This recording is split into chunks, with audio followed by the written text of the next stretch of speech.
د علم مقتضا دا د مولوي صاحب ته به دا نه وایې چې زه څه کوم ته به یې کوې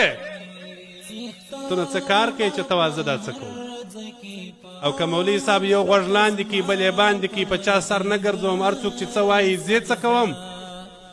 خلکو خدای تعالی جل جلاله ته بد وویله انبیا علیهم السلام یې وشکنځله صحابه کرامو توهینونه یې وکړله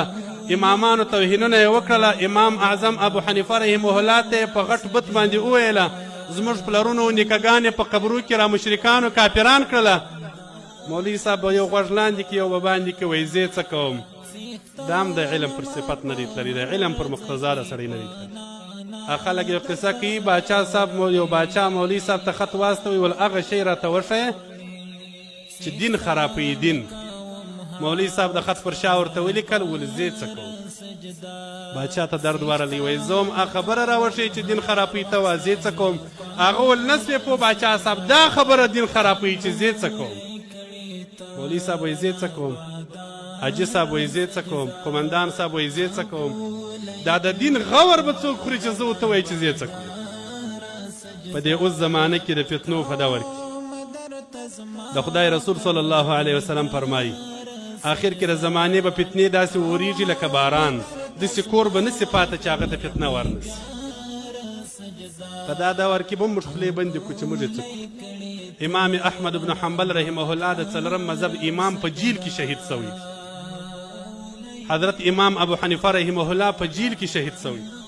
امام احمد بن حنبل صاحب چې په جیل کې بندي دي علما ورلل وایي ته تقیه وکړه علما خبر دي خلق القرآن مسله مشهوره مسله ده ګرانه مسله ده دا معنا ته خوله بنده که خپله عقیده د ځانه سره وساته بس په خلکو کار مه لره هغه ورته وژړل امام احمد بن حنبل صاحب ول چې عوام خلک پوهیږي نه ملایان پر خولو مهرونه ووایي د دین غم به څوک خوري دا د دین غور به څوک کوي نو مولوي صاحب محترمه ته پر خوله باندې مهر نه وایې ته به د ځانه ستوري جوړوې چې د خدای رسول تا ته ستوري ویلي دي پر شیطان به ګزار کوې که د پیرانانو په جامه کې شیطان دی که د انسانانو په جامه کې شیطان دی علماو ته معلومه د شیطانان په انسانانو کې هم شته الذي يوسوس في صدور الناس من الجنة والناس د خلکو په زړو کې چې خدای تعالی وایي وسوسې وراچوي دا شیطانان که د انسانانو په جامه کې دي که د پیرانانو په جامه کې ان اخوف ما اخاف على امتي كل منافق عليم اللسان مسند احمد روایت دی د خدای رسول وایي زه ډېر بیریږم پر خپل امت د هغه ګمراه ملا څخه چې د ملایانو په جامه کې به زما دین را خراب زما امت به را ګمراه نو ګورې علماو د خدای په لحاظ د علماء کرامو د خپلو امزولو علماو ته ما مخکې ویل مشران مستثنا دي بیا د بدي معاف اوس وخت د دې نه دی چې موږ خولې ټینګې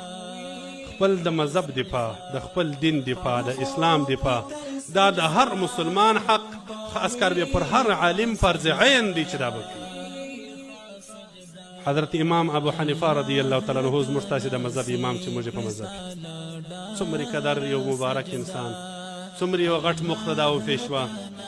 او څومره اوس ظالمانو خولې په سر خلاصه کړي په څه رقم نومانه یې خلکو ته بدنامه کوي دومره مظلوم امام لکه امام ابو حنیفه رحمه الله مثال نه لري